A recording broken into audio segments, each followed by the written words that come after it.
खबर जो आ रही है उस पर प्रकाश प्रियदर्शी हमारे संवाददाता भी हमसे जुड़े हुए हैं, क्योंकि गवर्नमेंट इस वक्त ड्राफ्ट बाइंडिंग गाइडलाइंस तैयार कर रही है ग्रीन हाइड्रोजन के प्रोक्योरमेंट के लिए। ये एक्सक्लूसिव डिटेल्स हैं।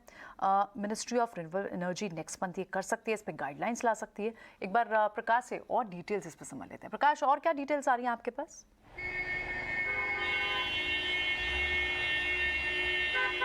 देखिए, जैसा कि आपको पता है कि सरकार ग्रीन हाइड्रोजन और ग्रीन अमोनिया की मैन्युफैक्चरिंग पर फोकस कर रही है। पॉलिसी का एक हिस्सा पहले ही सरकार ने अप्रूव कर लिया है और अब उसका जो प्रोक्योरमेंट डॉक्यूमेंट है, क्या क्या गाइडलाइंस होंगे अगर किसी को ग्रीन हाइड्रोजन या ग्रीन अमोनिया खरीदना है, और सप्लाई से संबंधित क्या गाइडलाइंस होंगे, उससे संबंधित जो बिडिंग गाइडलाइंस है उसको लगभग अंतिम रूप दे दिया है ministry of new and renewable energy ने, और उसको जल्द ही जारी किया जाएगा। सूत्र हमें बता रहे हैं कि इंडस्ट्री के साथ जो कंसल्टेशन की प्रक्रिया है वो पूरी कर ली है, और उसके बाद जो अंतिम गाइडलाइंस है उसको अगले महीने तक जारी किया जा सकता है।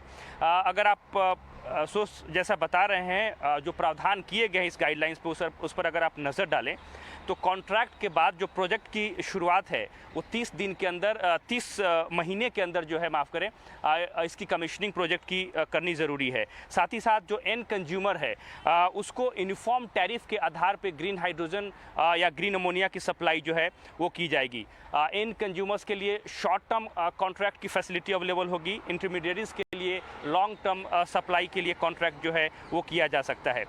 इसके अलावा पेमेंट सिक्योरिटी को इंश्योर करने के मकसद से जो भी प्रोक्योरर्स होंगे या जो खरीदार होंगे उनको लेटर ऑफ क्रेडिट देना ज़रूरी होगा। इसके अलावा कोई भी कंपनी अगर ग्रीन हाइड्रोजन या ग्रीन अमोनिया को खरीदना चाहती है तो उसके लिए ये सुनिश्चित करना ज़रूरी होगा कि वो स्टोर कहाँ करेगी। इसके लिए लॉन्ग टर्म कॉन्ट्रैक्ट्स होंगे। साथ ही साथ जो कॉन्ट्रैक्ट की अवधि है वो 15 से 25 साल तक हो सकते हैं, क्योंकि लॉन्गर टर्म में सरकार को ये उम्मीद है कि प्रोजेक्ट की जो वायबिलिटी है उसको बनाने में मदद मिलेगी। इन केस अगर सप्लाई में दिक्कतें आती हैं, किसी तरह की रुकावट होती है और उसकी वजह से जो घाटा होता है, तो दोनों को ही, खरीदार को और विक्रेता को, यानी कि जो सप्लाई कर रहा है और जो खरीद रहा है, उसको इस घाटे को शेयर करना होगा। इसके अलावा अगर किसी वजह से कॉन्ट्रैक्ट में जो वॉल्यूम है, जितनी सप्लाई करनी है और उतनी खरीद अगर जिसने कॉन्ट्रैक्ट लिया है उतनी खरीद नहीं कर रहा है ग्रीन हाइड्रोजन या ग्रीन अमोनिया का, वैसे सूरत में जो सप्लायर्स है उसको कॉम्पनसेशन देना ज़रूरी होगा। तो ये तमाम ऐसे प्रावधान हैं। सोर्स हमें बता रहे हैं कि अगले महीने तक फाइनल गाइडलाइंस जो है वो जारी किए जाएंगे।